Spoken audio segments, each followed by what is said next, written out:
At 75, Joyce DeWitt finally reveals the ugly truth about Three's Company. A show about three roommates that made America laugh was actually a nightmare behind the scenes. The male star got paid 5 times more than the women. When one blonde actress asked to be paid fairly, TV bosses destroyed her on purpose. They made her film alone. They turned friends against each other. They even blacklisted her from Hollywood. Now, the truth comes out about the show that fell apart because of greed, lies, and broken trust.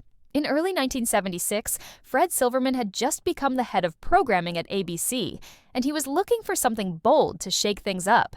Then he came across a British sitcom called Man About the House. The idea was simple but shocking for American TV at the time: 2 single women sharing an apartment with a single man. All 3 major networks had already turned it down, saying it was too risky. But Silverman couldn't stop thinking about it. He had liked the idea when he was still at CBS, and now he was in a position to do something about it. So he called up producers Don Taffner and Ted Bergman and asked them to turn the British show into something that could work in the US. He wanted something fresh, something that would push boundaries the same way All in the Family had done with race and politics. Against all odds, the project got the green light. At first, the show almost went in a completely different direction.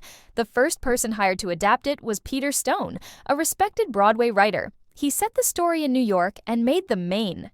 Character a chef at a fancy French restaurant. His roommates? One was a secretary and the other a high-end fashion model. It all sounded too polished, too glamorous. When Silverman read the script, he knew it wouldn't work. It didn't feel like something most Americans could connect with. Stone's version was dropped before it even made it to production.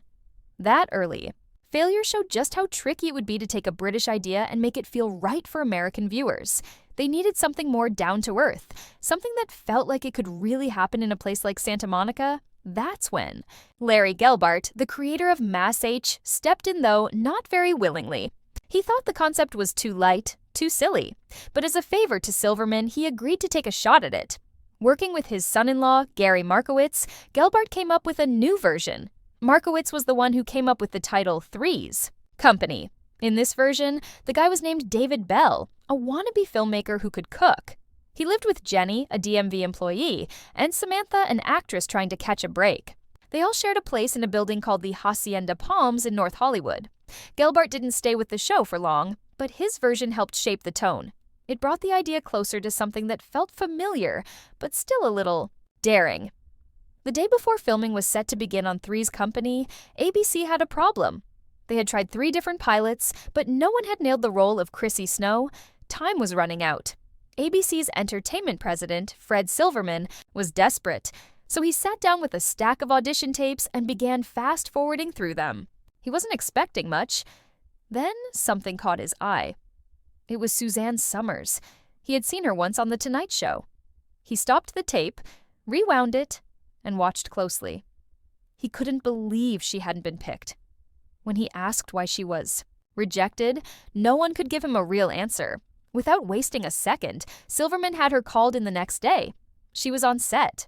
Just like that, Chrissy Snow had come to life, and Suzanne Summers would go on to become one of the most recognizable faces on TV, helping the show run for 8 seasons and over 170 episodes. If Silverman hadn't stayed late that night, things could have turned out very differently, but Suzanne's casting wasn't the only thing that nearly changed. Just before filming started, producers began second-guessing John Ritter. They worried that his goofy physical comedy might send the wrong message. Jack Tripper was supposed to pretend he was gay so he could live with 2 women, but the producers were afraid Ritter looked too convincing. Some of them thought the audience might believe Jack really was gay, which they felt would ruin the plot. The doubts got so serious that Silverman had to step in again. He said, "Ritter stays." And thank God he did. The very thing they were worried about, his physical, over-the-top comedy, became the heartbeat of the show. Ritter's pratfalls and funny faces made him a star. He later won both an Emmy and a Golden Globe. What they once saw as a weakness became his greatest strength. Even before Ritter was cast, the role of Jack Tripper was wide open. Barry Van Dyke, the son of Dick Van Dyke, was a strong contender. So was Michael Lembeck, who would later direct episodes of Friends. And then there was Billy Crystal. He didn't get the part, but it didn't slow him down. That same year, he landed a breakthrough role on the show Soap. Still, it's hard to imagine anyone else but Ritter as Jack.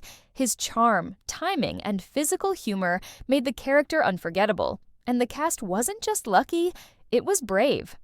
Just. 6 episodes in, Joyce DeWitt, who played Janet, stood her ground. She was given a line that insulted a prostitute character, but it didn't feel right to her. Janet, as she saw her, wasn't someone who judged others like that. When the producer pressured her to say the line, she refused. John Ritter even offered to take it for her, but DeWitt wouldn't budge. "Bring a gun," she said. "I still won't say it." Later, when ABC tried to go back on a promised raise, she skipped work and went straight to the top, telling the network head it wasn't about money, it was about integrity. She got her raise, and she earned a reputation as someone who didn't back down when it mattered. The network showed that kind of commitment too. When they wanted Audra Lindley to play Mrs. Roper, they found out she was booked for a stage play in Los Angeles. Most would have moved on. ABC didn't. Instead, they paid $8,000 to buy out the entire theater for the night just so she could tape the pilot. It was a bold move, but it paid off. Lindley's chemistry with Norman Fell was so good, the pair got their own spin-off, The Ropers, 2 years. Later, when Three's Company premiered on March 15th in 1977, no one expected it to last. It was only supposed to run for 6 episodes as a spring tryout. Network executives were skeptical. Viewers, however, had other plans. The quirky set up a man pretending to be gay so he could live with 2 women caught people's attention. The cast had instant chemistry, and the laughs landed right away. That very first episode, called A Man, about the house, surprised everyone by ranking number 28 for the week. That was just the beginning. As each episode aired, more and more people tuned in. By the time the 6th one hit the screen on April 21st, it had become a full-blown hit. The ratings skyrocketed to an average of 23.1, which placed the show at number 11 for the entire 1976-77 season. That kind of success, especially for a mid-season replacement, was unheard of. ABC didn't hesitate. They renewed the show right away, knowing they had something big on their hands. When the show returned in the fall, ABC gave it a prime spot on Tuesday nights, right after Happy Days and Laverne and Shirley. It was a smart move.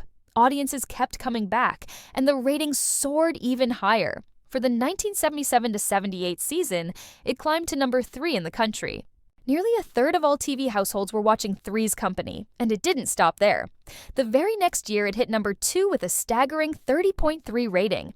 That momentum carried into the following season too, keeping it firmly in the top tier. For a show that started as a long shot, it had become a cultural giant. But not everyone was laughing. The show's suggestive humor didn't sit well with some conservative groups. The PTA gave it poor ratings, and the National Federation for Decency went even further. They started a campaign to pressure companies into pulling their ads from the show. Some sponsors actually did, but ABC stuck by the show, and the controversy only made more people curious. It's often the case that when something stirs up debate, it draws a bigger crowd. That's exactly what happened here. Beyond the laughs and the headlines, Three's Company also did something quietly revolutionary. It showed that family didn't have to mean parents and kids. Jack, Janet, and Chrissy, and later Cindy and Terry, created their own kind of family, one built on friendship, trust, and shared chaos. Their apartment in Santa Monica felt like a warm, wild little world of its own, where friends supported each other like siblings. That idea of friends becoming family paved the way for shows like Friends and Will and Grace. It changed the way sitcoms looked at relationships and home life. But even with all the fun, Klein sometimes clashed with the producers. Once, he tried to talk seriously about his character during a run-through. The moment he said, "I'd like to discuss my character," they cut him out of the show for 4 weeks. That's how tight the control was behind the laughter. In 1978, the whole cast ended up on the cover of Newsweek for a story about sex and TV. But what should have been a big moment turned sour. The magazine featured them in a provocative pose, and the cast had no idea it would be marketed that way. John Ritter and Joyce DeWitt were shocked. They thought it was going to be about comedy, not sex appeal. Ritter later said it gave the whole set a creepy feeling, and DeWitt was clearly upset. Even Suzanne Summers claimed she didn't know the shoot would be that suggestive. The photo stirred tension not just among the cast, but in how the show was being viewed. Suddenly, the focus shifted. What the actors saw as fun and slapstick comedy was now being sold to the public as sexy and scandalous. The show's theme song almost took a strange turn too. At first, the producers wanted the three stars to sing it themselves. That didn't go well. Composer Joe Raposo, who wrote "Come and Knock on Our Door," said the actors gave it a shot but just couldn't sing. They brought in Ray Charles No, not the famous one, but another Ray Charles who worked in TV to coach them. After an hour, the producers asked what he thought.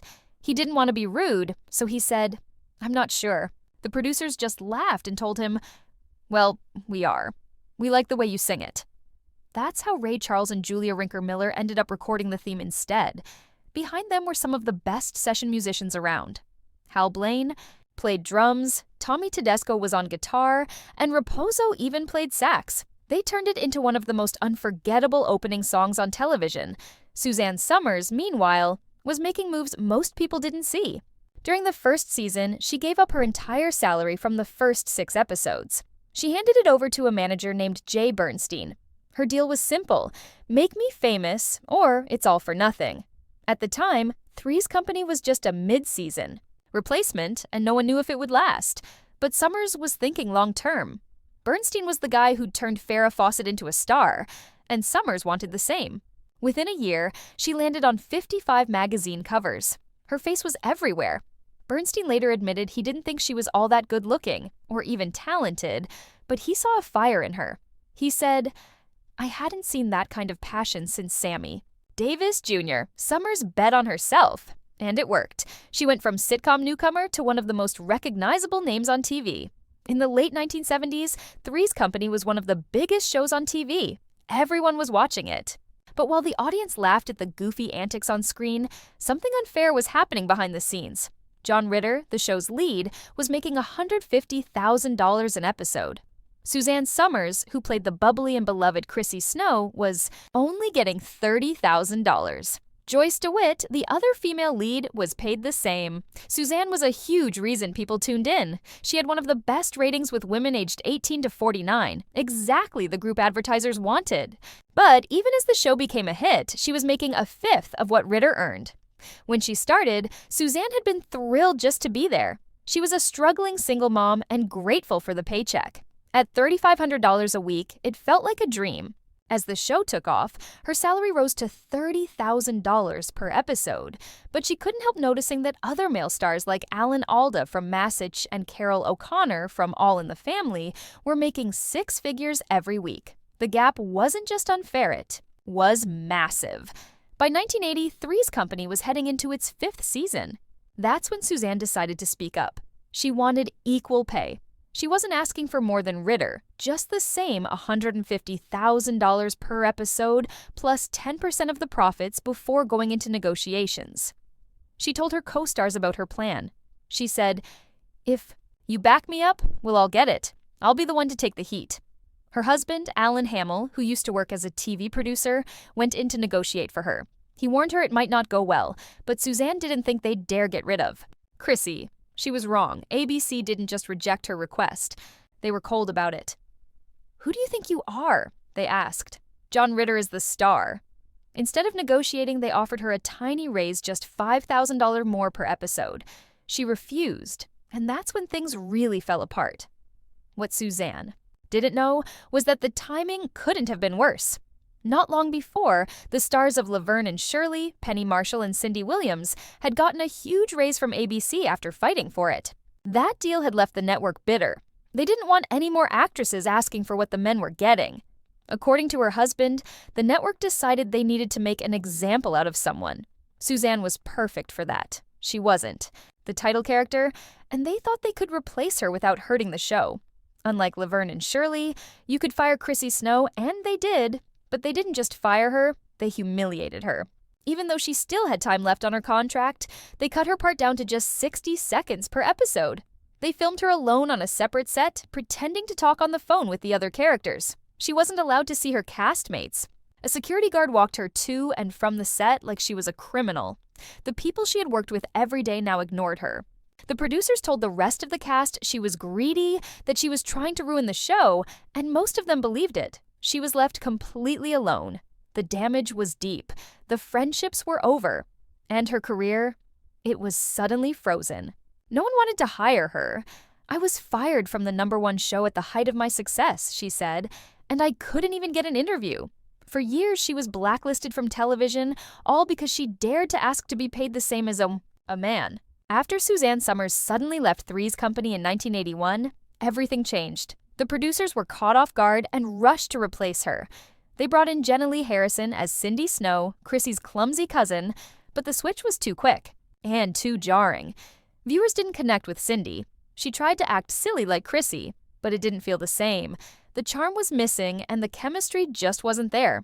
Ratings took a nosedive. A show that used to be in the top 10 sank to 20th place. The writers didn't know what to do with Cindy either. She barely had storylines and often faded into the background. Within a few months, the producers realized they needed someone else. That led to a round of auditions, and one of the people who showed up was a young Heather Locklear. She was nervous. It was February 14th, 1982, and she didn't want to sweat through her outfit, so she stuffed tissues under her arms before the audition. But while she was reading her lines, one of the tissues slipped out and fell onto the floor. Everyone in the room laughed. Locklear was embarrassed but kept going. On her way out, she heard someone whisper about the tissue mishap. That moment stuck with her for years, and she even joked about it in interviews later. She didn't get the role, but her career was just beginning. Soon she'd make it big on shows like Dynasty and Melrose Place. Eventually, the producers chose Priscilla Barnes to play Terry Alden, a nurse who was smart and polished. But from her first day, things were tense. The producers wanted control over everything. They told her to change her hair color because it was too blonde. They made her weigh in weekly to make sure she stayed a certain size. They even dictated what she wore, often pushing for outfits she didn't feel comfortable in. Barnes didn't hide how unhappy she was. Years later, she said those 3 years on the show felt like pure misery. Still, she stayed until the very end in 1984. Meanwhile, the writers were scrambling to fix the comedy. Chrissy had been the heart of the show's humor with her goofy lines and silly moments. After she left, they tried to give more of that to Jack. Tripper, played by John Ritter. He was great, but he couldn't carry it all alone. So the writers began leaning more on Don Knotts, who played Mr. Furley. His over-the-top reactions and clueless misunderstandings became a big part of the show. Episodes started centering around him more, especially ones like Furley versus Furley. While Knotts did help keep the laughs coming, the show's tone had definitely changed. The creative spark was fading. Joyce DeWitt, who played Janet, felt it too. She had ideas for her character to grow, maybe open a flower shop or chase career. Dreams, but the producers didn't want to take chances. They stuck to safe, familiar plots.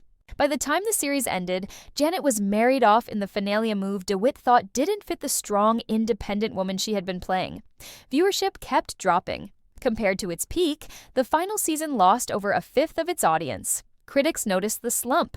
ABC came close to pulling the plug early, but they let the show run a short final season just to hit the mark for syndication. Norman Fell never wanted to leave Three's Company. The show was a hit, and he was happy playing the nosy landlord Mr. Roper. But in 1979, the producers asked him to star in a spin-off called The Ropers. He said no at first. He was worried.